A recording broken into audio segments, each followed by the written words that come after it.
আয় ডিপি দিদার খান আঙ্গ একটাই দাবি আঙ্গ নোয়াখালী বিবেক চাই। কিছুদিন আগে আয় এখন ভিডিও আপলোড দিছি ফেসবুকিতে, যে তারা আপনারা ভিডিওটা বুঝছেন, হ্যাঁ তারা লাইক দিছেন, কমেন্ট করছেন, শেয়ার করছেন, যেহেতু আপনারা বুঝছেন। আর যে তারা বুঝো নয় হ্যাঁ তারা গালিগালাজ করছে, এতে আয় কিছু মনে করি নয়। কিল্লাই বদমাইশ আর দুর্বল লোকের মূল অস্ত্রটাই হয়েছে গালিগালাজ। একে দিয়ে আঙ্গ এক বড় ভাই হাতে দাবি করে হাতে নাকি নোয়াখালী এরে আরবি জানলে শেখো না, আর হিন্দি জানলে ইন্ডিয়ানও না, টুকটাক নোয়াখালীর দুই একটা শব্দ জানি তুই নোয়াখালী হয়ে যাস না।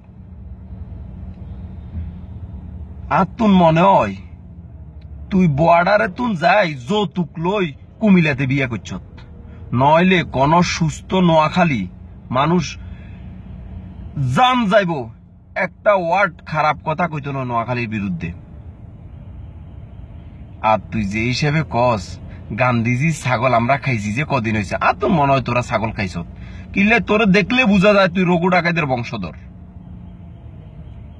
আর কুমিল্লার কিছু বাইরা আছে হ্যাঁ তারা কয় আমরা বলে অশিক্ষিত খ্যাত, আমরা শুদ্ধ ভাষা জানি না। এরে শিক্ষার মূল উদ্দেশ্য সার্টিফিকেট আর শুদ্ধ ভাষা নয়, শিক্ষার মূল উদ্দেশ্য জ্ঞান আর প্রতিভা, যেটা বাংলাদেশের মোস্তাফিজের চোখে আঙ্গুল দিয়ে বুঝাই দিছে যে জ্ঞান আর প্রতিভা থাকলে কোনান্তর কোনা যেতে পারে।